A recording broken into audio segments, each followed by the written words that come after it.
Il était une fois un bâtiment installé dans le Var, ancré dans son territoire et prenant toute la lumière d'une histoire qui se veut sans fin. Une histoire qui retrace celle des matériaux et des époques de construction. Conçu et construit avec des matières, des éléments divers, il est riche de son univers. Des tuiles, du bois, de la brique, des pierres, du verre. Du matin au soir, le bâtiment est au service de ses habitants et répond à nos besoins et attentes.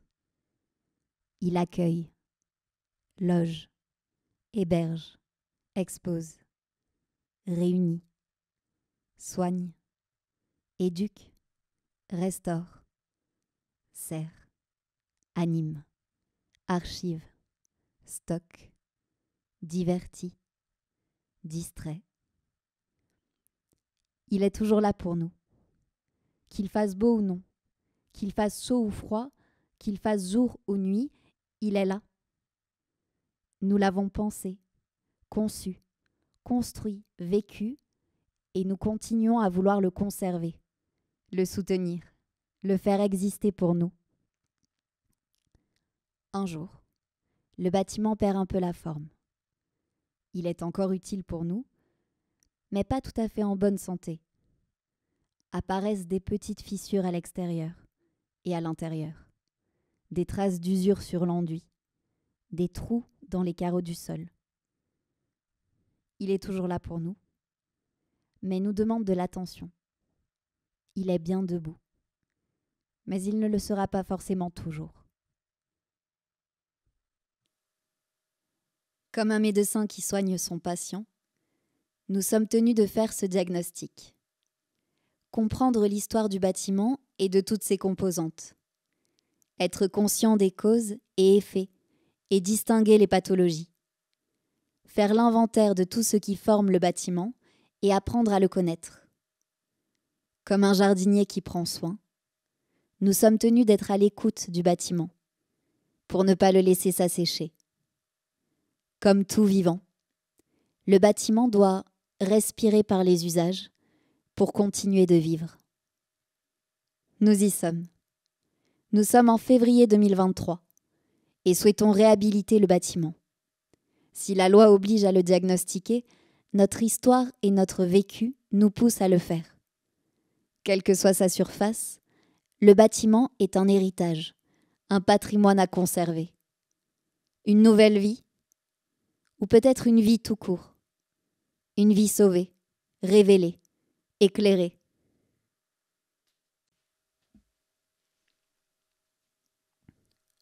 On le sait. Une démolition, c'est beaucoup de déchets, de concassés, de détritus et de poussière. Cette démarche n'est pas la nôtre. C'est vrai qu'il s'agit du chemin le plus court. Mais pour arriver où ? Parfois, en se laissant aller dans les creux d'un sentier inédit, on y découvre le génie d'un paysage nouveau. Et on arrive à trouver notre bonheur. Des réflexions communes nous conduisent à faire un diagnostic de l'ensemble du corps du bâtiment. Ce dernier nous amène à définir les opportunités d'usage possibles, les matières et matériaux à conserver sur site et ou à restaurer, les éléments à déconstruire pour les réemployer dans le bâtiment et d'autres à réutiliser pour d'autres bâtiments avoisinants qui demandent aussi d'être sauvés. De la démolition à la déconstruction, les outils ne sont pas les mêmes. La matière vit différemment ou parfois perd la vie.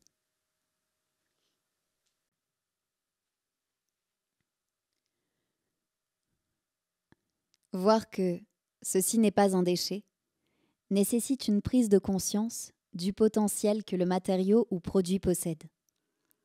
Voir autrement, c'est prendre le temps de regarder, de creuser les échelles de la matière, de lire entre les lignes du bâtiment et d'ouvrir le champ des possibles. Entre voir et regarder, le temps prend le dessus et notre regard ne passe pas par la matière et le matériau. Il les parcourt. Septembre 2023, le bâtiment est là, toujours là. Sa mémoire, son histoire et ses souvenirs sont là. Il est encore debout. Il nous fixe du regard en nous chuchotant « Oui, je suis là. Regardez-moi. Encore et encore. » Nous le voyons dans sa globalité. Et puis nous regardons ses détails, matériaux, produits et équipements. Oui, nous le regardons au lieu de le voir. Nous ne l'avons jamais vu de cette manière. Aujourd'hui, dans le tas de cailloux, nous voyons des murets pour nos extérieurs. Dans la terre d'excavation, des murs empisés.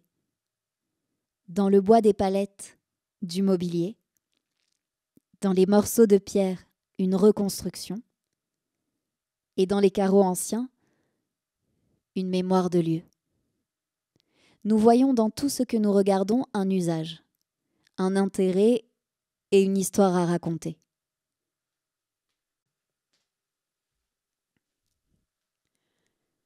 Mais comment ? Le bâtiment nous renseigne et nous enseigne. Tout déchet n'est pas déchet, au sens du détritus, de l'inutilisable. Mais tout déchet n'est pas non plus une ressource. Le parcours du déchet à la ressource que le bâtiment trace tous les jours n'est pas évident. Il dépend de l'état de la ressource, de son usage à un instant T et de son usage en devenir. Il dépend aussi de l'action de dépose, de déconstruction ou de démolition. Dans les différents cas de figure, le bâtiment est le même, mais l'action menée et les moyens de faire sont très différents. De quoi est-il construit ? De quelle manière et pour quel usage ? Quoi ? Comment ? Et pour quelles raisons construire aujourd'hui ? Commencer par la fin. Commencer par ce qu'on a sous les mains et sous les pieds pour un bâtiment qui dure dans le temps. Sur le chemin de la prévention des déchets, par le réemploi et la réutilisation des matériaux, le bâtiment croise des difficultés, des freins liés à sa mise en œuvre, ses assemblages et les choix qui ont été faits. Nous devons nous inspirer de son parcours pour lui dessiner un autre chemin plus résistant, plus durable. Construire autrement, c'est construire pour que le bâtiment dure, pour que la prévention des déchets soit plus efficace. Construire autrement, c'est donner du sens à tout ce qui nous entoure.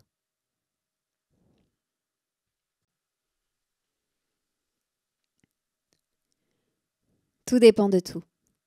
Du contexte, de l'environnement du bâtiment, du programme, des usages et de l'état physique et sanitaire des ressources. Tout dépend. Toutes les ressources du bâtiment ne se contentent pas d'un seul traitement, ne prennent pas un seul chemin et n'espèrent pas une même vie. Le bâtiment ne tolère pas les recettes préétablies, ni les leçons dictées. Il se veut le miroir de son contexte et de son environnement. Il se dessine par le crayon des ressources disponibles sur nos territoires. Il se colorie avec le pinceau de la durabilité et de l'intemporalité. En le fixant d'un regard assoiffé, nous lui demandons comment il imagine son avenir. D'un ton sûr, il nous répond. Infini mais certain. Un avenir inspiré du présent et enrichi du passé. Un avenir où les idées reçues ne sont plus perçues. Un avenir où le monde se construit sur lui-même, pour et par ses ressources.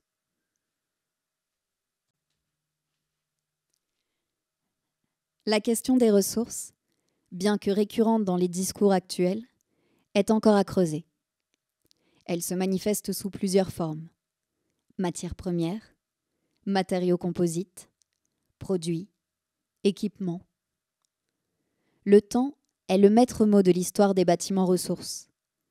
L'anticipation est la maîtresse des actions. Pensons à long terme, quitte à penser plus de temps à concevoir et à construire. Une pensée du bâtiment par les ressources disponibles prévient la génération des déchets qui débordent des déchetteries et des décharges professionnelles. Le chemin vers un bâtiment ressource doit être parcouru par tout le monde. Habitants, acteurs du bâtiment, acteurs locaux et institutionnels. Chaque acteur doit apporter sa pierre à l'édifice. L'histoire du bâtiment est co-construite. coécrite et co-transmise. Le bâtiment, toujours debout, nous regarde en souriant. Rassuré par un avenir prometteur, il n'est plus dans la crainte de ne pas pouvoir persister, d'être abandonné, de nous abandonner. Son histoire lui semble intemporelle, son héritage infini et sa mémoire inoubliée ou inoubliable.